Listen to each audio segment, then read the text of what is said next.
Halo semuanya, semoga kita dalam keadaan sehat selalu dan bahagia. Ikuti YouTube dan Instagram saya agar apabila sewaktu-waktu ada materi dan informasi terbaru, Anda dapat mengetahuinya. Anda dapat mengecek informasi media sosial saya melalui link berikut: bit.ly/Ariesta RP. Oh ya guys, biasain membaca ya, supaya selain kamu tahu ada informasi baru, otakmu jadi lebih terlatih. Oke, kita mulai sharing kita. Let's go! Halo semuanya, kita kembali lagi di ius ex animo. Kali ini kita akan belajar hukum telematika. Hukum telematika ini untuk sesi pertemuan pertama dan kedua langsung saya jadikan satu. Pastinya untuk pertemuan 1 dan 2 berisi pengantar. Kita belajar mengenai secara umum itu apa sih hukum telematika. Kita akan merunut satu persatu. Telematika berasal dari bahasa Perancis, kurang lebih sama, yaitu telematik. Bisa dilihat di Google seperti apa bahasa Perancisnya.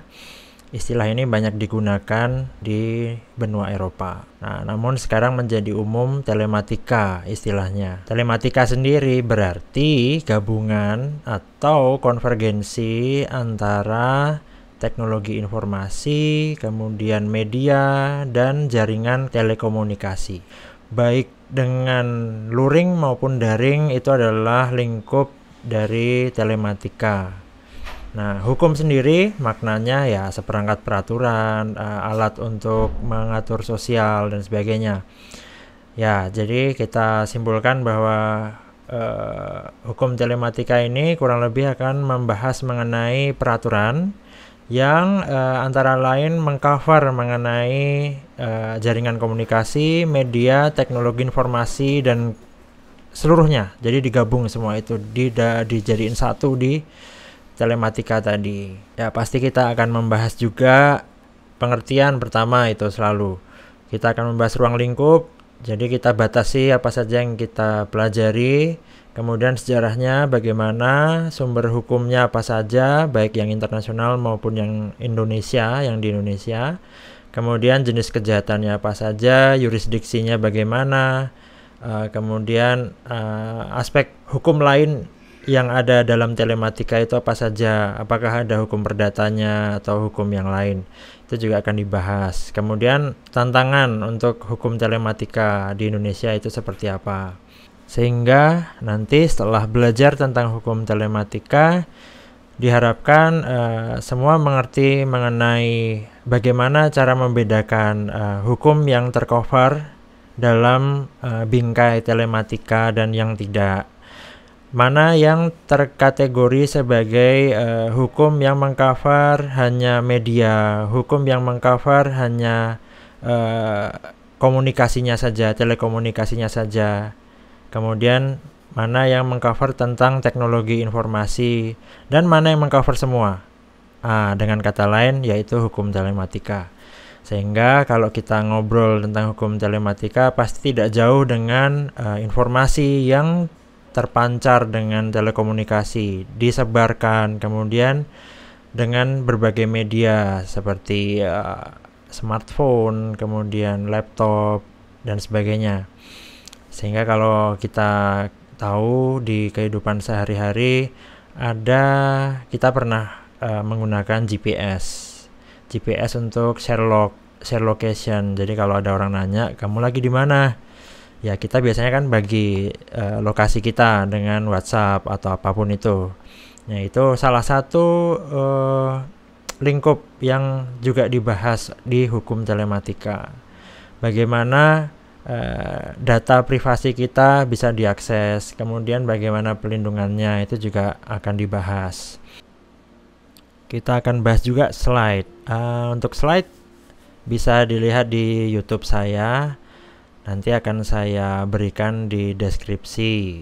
Kalau para pendengar mendengarkan saya melalui podcast, akan ada di deskripsi halaman webnya. Oke, kita masuk slide pertama. Ya, kita harus selalu biasakan mengenal batasan-batasan dulu, antara lain ya pengertiannya apa, supaya kita tidak salah arah mempelajari sesuatu. Kita harus mengerti apa yang dimaksud dengan sebuah istilah, karena kalau kita tidak mengetahuinya, kadang-kadang kita tertukar dengan istilah yang lain. Jadi kita harus mengerti dulu, dan kita kumpulkan informasi itu, kemudian simpan. Ya, kita lanjutkan seperti yang saya tadi bilang, bahwa kita harus mengerti batasannya dulu. Nah, batasan pertama yang harus kita ketahui adalah mengenai pengertian. Pengertian hukum. Menurut Sacipto Raharjo, hukum adalah karya manusia yang berwujud sebagai norma, berisikan petunjuk tingkah laku. Kemudian menurut JCT Simorangkir dan Wuryono Sastro Pranoto menjelaskan bahwa hukum adalah peraturan bersifat memaksa yang dibuat oleh badan-badan resmi yang berwajib, yang menentukan tingkah laku manusia dalam lingkungan masyarakat. Pelanggaran terhadap peraturan-peraturan itu mengakibatkan diambilnya tindakan hukuman.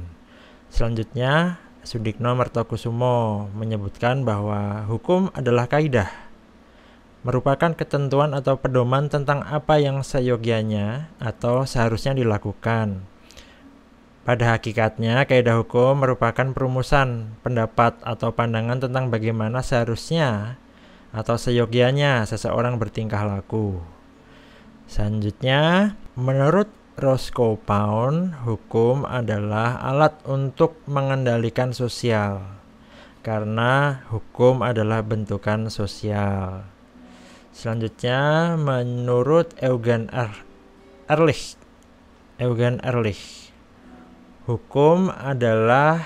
menurut Eugen Ehrlich, hukum adalah masyarakat itu sendiri, karena lahirnya adalah dari mereka.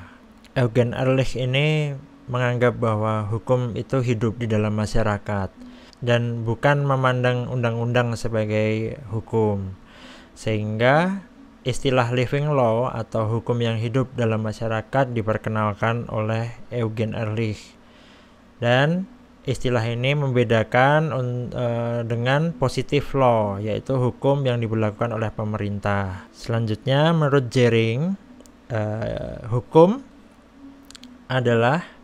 adalah sejumlah kondisi kehidupan sosial dalam arti luas yang dijamin oleh kekuasaan negara melalui cara paksaan yang bersifat eksternal. Menurut Jering, di dalam hukum itu ada kepentingan masyarakat yang harus didahulukan jika terjadi konflik dengan kepentingan individu. Ya, kalau tadi kita sudah mengetahui tentang hukum, sekarang kita menuju ke slide selanjutnya. Mengapa sih kita harus mempelajari pengertian-pengertian? Mengapa kita harus mempelajari pandangan-pandangan pakar mengenai pengertian? Apa sih maksudnya dari semua ini? Ya, kita harus membatasi bahasan. Kita tidak bisa membahas semuanya. Kita harus fokus, kita harus mengerucut pada sesuatu. Baik dalam kategori sharing ataupun dalam paparan ilmiah, kita harus membatasi diri kita, tidak untuk menjelaskan semuanya. Oleh karenanya harus ada selalu batasan, itu apa saja yang akan kita bahas. Antara lain batasan itu ada pengertian, tujuan, ruang lingkup, dan sebagainya. Pertama-tama kita harus tahu pengertiannya, karena kadang kita tertukar satu pengertian dengan pengertian lain di bidang lain. Nah, untuk menghindari seperti itu, kita harus mempelajarinya terlebih dahulu, meriset terlebih dahulu apa pengertiannya. Kalau di bidang A, mungkin kata-kata yang sama mempunyai makna yang berbeda di bidang B. Jadi kita harus mengerti itu. Ketika kita belajar hukum, kita harus bisa membedakan apa sih gugatan, apa sih tuntutan. Kemudian dalam hukum perdata apa saja karakternya, dalam hukum pidana apa saja karakternya. Selanjutnya, ya seperti yang saya jelaskan di awal tadi, telematika di bahasa Perancis telematik. Kemudian telematika dalam kamus leksiko berarti cabang ilmu teknologi informasi yang berkaitan dengan transmisi informasi jarak jauh menggunakan komputer. Kemudian Ada lagi pengertian yang lain, yaitu perkembangan konvergensi atau gabungan. Konvergensi itu artinya gabungan antar teknologi untuk menyelenggarakan suatu sistem elektronik, baik yang terhubung secara daring maupun luring. Nah, terhubung secara daring ini istilah lainnya cyberspace. Cyberspace menurut Edmond Makarim yaitu konvergensi telematika dengan sarana internet. Kemudian komputer, alat elektronik dengan paduan internet memberikan kita sebuah dunia baru, yaitu cyberspace. Selanjutnya, hukum telematika sering disebut cyber law. Dalam laman Verizon Connect, telematika diartikan sebagai gabungan antar dua ilmu, yaitu ilmu telekomunikasi dan ilmu informatika. Kemudian dalam sebuah penelitian, hukum telematika adalah hukum yang membahas gabungan atau konvergensi antara hukum telekomunikasi, hukum multimedia, dan hukum informatika. Merupakan bentuk integrasi dari communication, computing, and content. Kemudian hukum telematika kadang disebut sebagai hukum cyber atau cyber law. Kemudian dari berbagai pengertian tadi, mana yang harus diacu? Ya, pengertian yang paling relevan yang diacu. Kemudian kalau semua bisa relevan, ya lihat kita akan membahas apa, kita harus spesifik, kita harus khusus. Jadi dari pengertian yang banyak tadi, kita bisa gunakan semuanya, tapi kita harus cek. Karena pengertian-pengertian telematik, jika kita merujuk pada satu halaman website ya, di sana telematik hanya dibahas singkat, itu juga ada. Kemudian telematik hanya diberikan definisinya untuk transmisi informasi kendaraan, karena ada perusahaan yang menyediakan GPS. Dalam perusahaan tersebut, contohnya Verizon tadi, dia menyebutkan bahwa transmisi data itu dipergunakan untuk mengumpulkan informasi kendaraan, sehingga GPS bisa dilaksanakan untuk tracing kendaraan gitu. Semua bisa jadi relevan. Kita harus tetap cek dan recheck untuk mengkonfirmasi bahwa benar itu yang sedang dicari, benar itu yang sesuai dengan topik yang sedang kita bahas. Kemudian kita juga tetap harus sadar apa sih yang kita mau bahas, tentang apa sih lingkupnya. Jangan kemudian menyebar. Beberapa peristiwa sering terjadi bahwa dalam hukum perdata dan hukum pidana terdapat suatu istilah yang sama, tapi artinya dan prosedurnya bisa berbeda. Contohnya peninjauan kembali di dua bidang tadi ditemukan, tapi prosedurnya berbeda. Nah, kalian atau kita semua harus waspada mengenai itu, agar kita bisa membahas on point, sesuai dengan poinnya, tidak merambat kemana-mana dan tidak salah mengartikan istilah. Khusus mahasiswa saya, Anda diwajibkan untuk mengisi responsi yang berupa slide interaktif dan berada di laman e-learning kita untuk saya hitung sebagai porsi kehadiran. Mohon diingat ya, cek e-learning kita. Untuk pertemuan 1 dan 2 yang saya gabung ini hanya sampai sini bahasannya. Bisa selalu ikuti media sosial saya, bisa follow YouTube saya, subscribe YouTube saya, dan semoga bermanfaat materi yang saya sampaikan. Semoga kita semua sehat selalu. Sampai ketemu di episode selanjutnya. Bye.